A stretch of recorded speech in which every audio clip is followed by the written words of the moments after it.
Ребята, всех приветствую на моем канале. И сегодня я хотел бы с вами обсудить такой вопрос. Главная ошибка в моржевании. Нередко многие любители зимних купаний разочаровываются в зимних процедурах и говорят, что это не полезно и приводит к проблемам со здоровьем. Со многими утверждениями согласиться не получится, потому что они оторваны от контекста. А в чем же состоит контекст?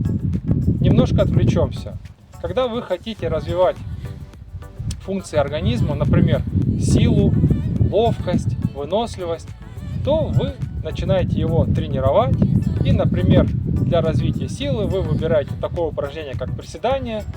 И вы же не решаете сразу взять штангу 200 кг и начинать с ней приседать. Вероятнее всего, вы получите травму и даже себя покалечите. То же самое, если мы начнем говорить о ловкости. Вот вы решили делать сальто и пошли на улицу и начали делать сальто. Скорее всего, вы тоже покалечитесь. Или же выносливость. Вот вы решили пробежать марафон. Даже если вы вдруг каким-то чудом добежите, то здоровым после такого пробега вы себя не будете чувствовать. И вероятнее всего получите большие проблемы с сердечно-сосудистой системой, связками, суставами и опорно-двигательным аппаратом. Так почему же многие люди, решив закаливаться, не понимают, что устойчивость к холоду – это тоже тренируемая функция организма. И к ней нужно подходить как к тренируемой функции. И, соответственно, нужно использовать такие подходы, как принцип постепенности, периодизация и регулярность. Итак, давайте постепенно разбираем. Очень часто люди говорят: я вот решил закаливаться и пошел на крещение купаться. Искупался и потом в холоде провел еще 40 минут, ждал то ли машину, то ли еще чего-то, в общем, негде было погреться. И заработал воспаление легких или бронхит. Ну, конечно же, такая процедура, она будет неполезная и губящая для здоровья. В чем же состоит на самом деле развитие функции устойчивости к холоду? Она состоит, еще раз, в постепенности, в разумности и периодизации и регулярности. Когда мы говорим о принципе постепенности, это подразумевает то, что мы плавно себя готовим к закаливанию. И начинается это закаливание даже не с холодного душа на все тело, а только с холодного душа на стопы, на ногах. И для этого вы не один день, не два, а 2-3 недели только мочите холодной водой стопы. И постепенно, неделю за неделей, вы начинаете обливать все большую часть тела холодной водой и приучаете тело испытывать холодовые нагрузки.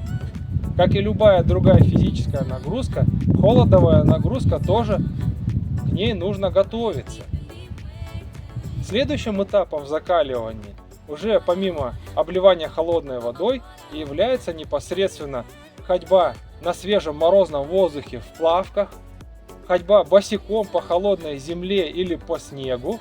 И только лишь потом мы переходим постепенно в воду. Как это делается? Мы начинаем с лета купаться регулярно в открытых водоемах и приучать свой организм к постепенному снижению температуры окружающей среды и температуры воды.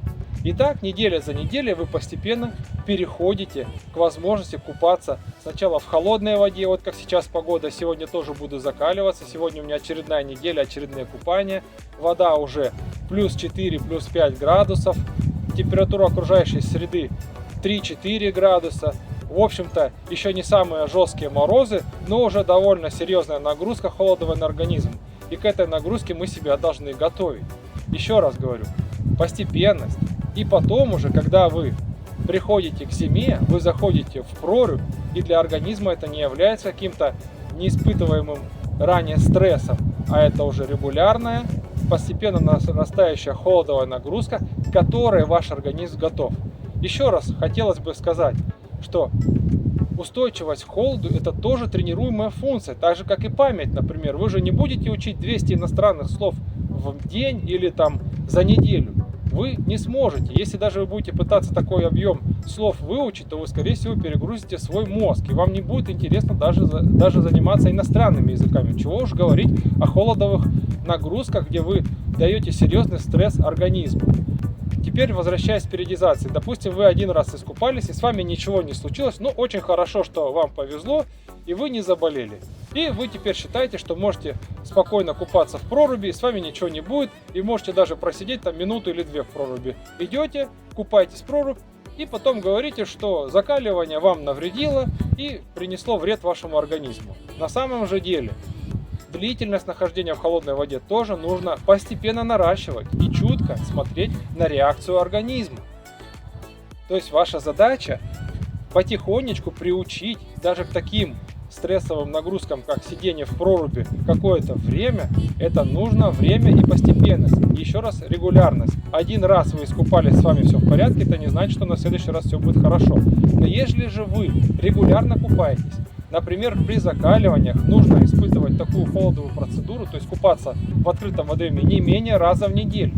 У меня есть возможность один раз в неделю купаться, езжу, но при этом я практически каждый день принимаю холодный душ.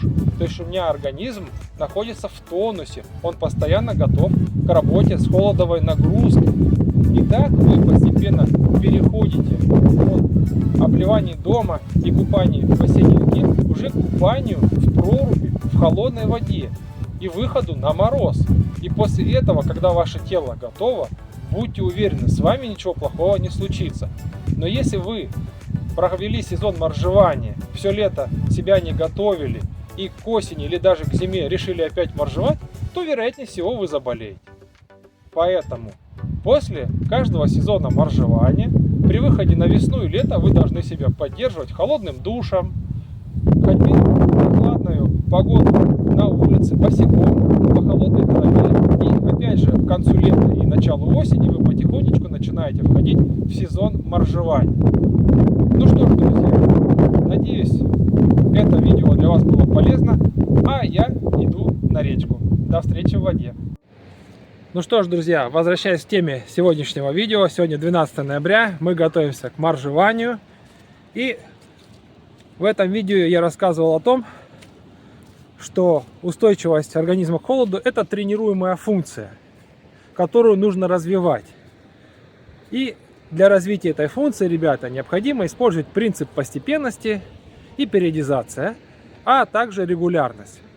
Регулярность – это понятно, вы один или несколько раз в неделю принимаете холодовые процедуры. Принцип постепенности тоже понятно, вы потихонечку себя готовите к таким холодовым процедурам, а периодизация – это как раз смена более сильного воздействия на более легкое. То есть, если вы каждый день будете по 5 минут сидеть в проруби, ну, конечно же, вы получите проблемы с организмом. Но если же вы будете потихонечку заходить в воду, буквально на 20-30 секунд, окунулся и сразу же в тепло. Что самое главное, ребята, после холодовых процедур сразу же в тепло, в теплую машину, в теплую палатку, в теплый дом. Ни в коем случае не мерзнуть.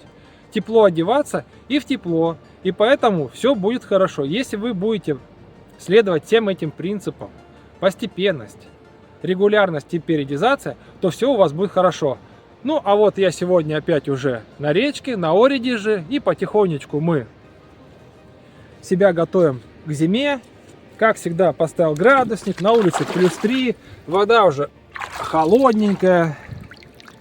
Сегодня даже чуть потеплее, 5 или 6 градусов.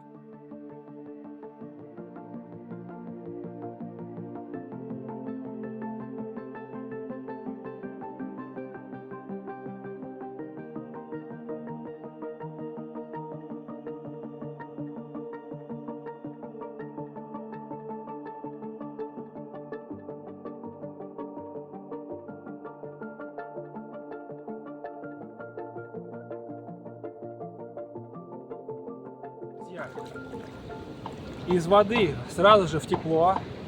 Очень долго ходить в себя не надо, если вы не готовы, если это ваш первый сезон и вы только начинаете закаливаться, никаких долгих посиделок в воде. 23 секунд побыли в воде, 2-3 раза окунулись и в тепло. Ну что ж, друзья, еще раз, энергия холода, все это бодрит, дарит вам настроение, радость и здоровье. И до встречи на моем канале. Пока-пока.